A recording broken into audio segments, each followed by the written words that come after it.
Midlands Today on Midlands 103. Midlands 103. Now, I've just been told that Ronnie Whelan is, about 10 minutes ago, he was a mile outside Moat on his way to Athlone, so he should be just about approaching Moat right now on his way to Athlone. As I said, there's a meeting there tonight. There's a meet and greet in the Tackroom pub if you want to go along and meet Ronnie Whelan tonight in person. Then you can do so. Okay, now, passwords. We were talking about memory there on Tuesday, I think, was it? I can't remember now. We were talking about memory anyway, and I mentioned in passing during the interview about the proliferation of usernames and passwords that I find increasingly I have to use in this modern and contemporary and busy life that I lead. But it's becoming so much a burden for me personally that recently I've had to open up a little black book and put all my codes and passwords in that.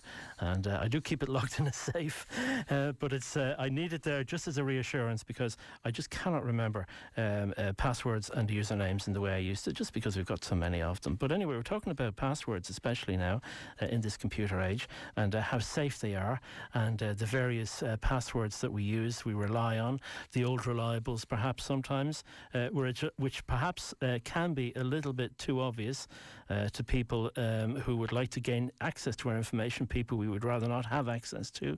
So here to tell us a little bit more about the whole issue and question of passwords is Conor Flynn.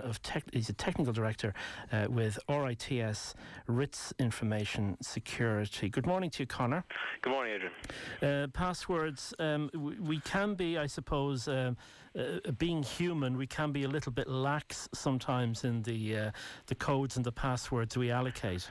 Unfortunately, we can, and I think we've seen recently with the News of the World hacking scandal just what the impact can be from not taking some care and attention with regard to these. Unfortunately, in that situation, it was called the phone hacking scandal, but actually it was about accessing people's voicemails. Right. And the reason that was happening was that people have a 4-digit code on their voicemail systems, which is typically set to 4 zeros. Yes. And you can an unauthorized person can access your voicemail very simply if you haven't changed that. Now, we were talking, sorry Conor, we were talking to the Information Commissioner, I think it was, yes, on one day during this week about that, and he mentioned the 40 code and the fact that they are now asking the phone companies maybe to eliminate that particular facility from mobile phones. Yes, and I think it's a good position to take. That was Gary Davies, the Deputy Commissioner, was probably who was making that recommendation at the time. And I think it's a facility that has been useful in the past, but with the proliferation of the mobile phones now and the coverage, people don't need to use landlines or other people's phones to get access to their voicemails.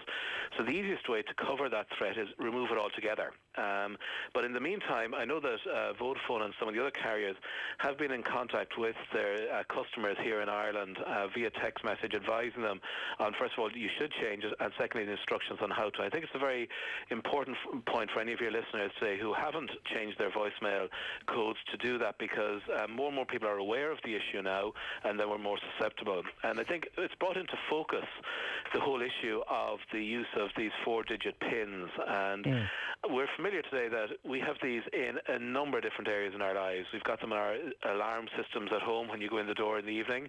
You've got them with building access codes, sure, maybe where you work.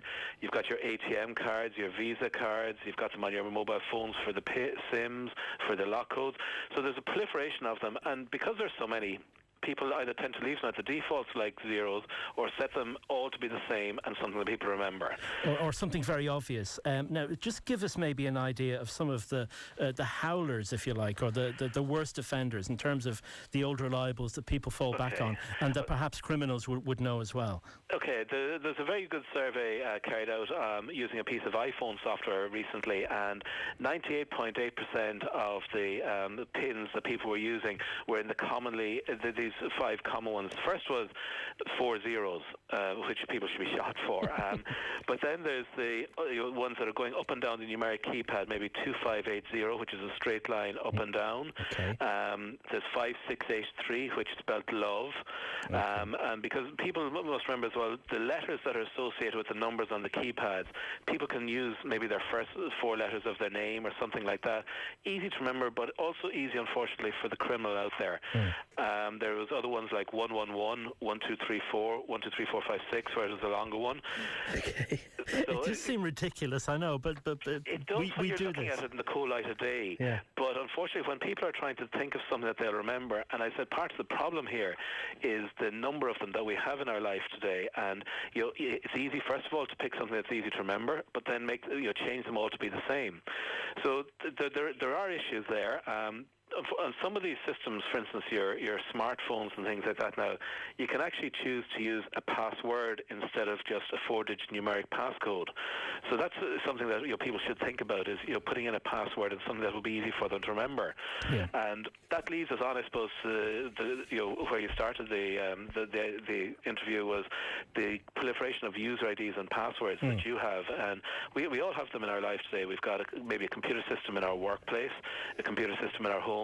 We've got an email account maybe with Gmail or Yahoo. There might be an online account with Amazon or other e-tailers, and all of these require you to authenticate or identify yourself with a user ID and a password. That's right, and I do hear people beside me in the office groaning every time they go onto some website to register for something. It's oh no, here we go again. Another one. Another one. Will we ever be done with them, Conor?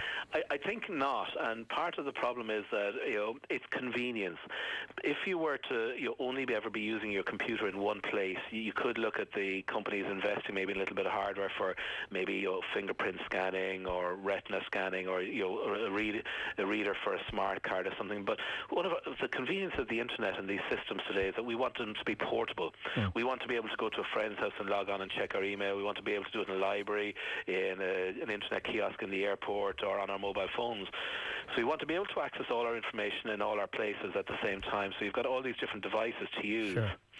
One of the things that people need to think about is, and we saw this recently with the Sony hacking scandal, where there are more than 70 million customers' details compromised, was their user IDs and passwords were among the details taken, is not to use the same passwords across multiple different systems. Right. And by that I mean that if you've got a Gmail account and you've got an Amazon account, and you might have, if you're looking at a shared trading account or an online library or something like that, yes, don't use the same passwords, because one of those gets compromised, and the likelihood is at some point one of them will be.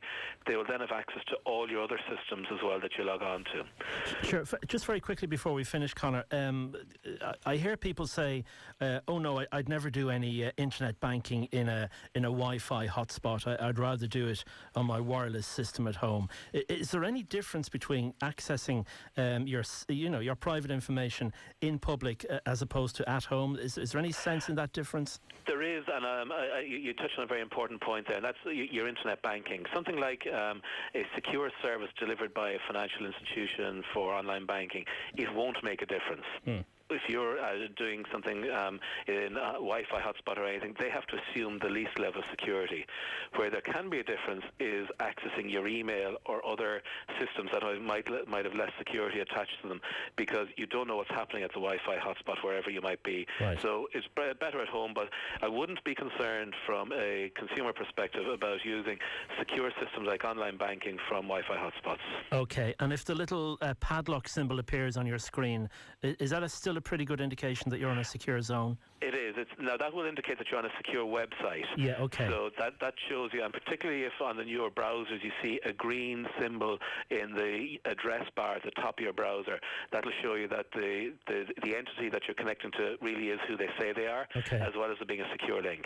Right. Okay, Conor, we'll leave it at that. Many thanks for joining us this morning. Good morning. Thank you very much. That's Conor Flynn, their Technical Director of Rits Information Security. Some really interesting, useful information on usernames and passwords and all of the rest of it.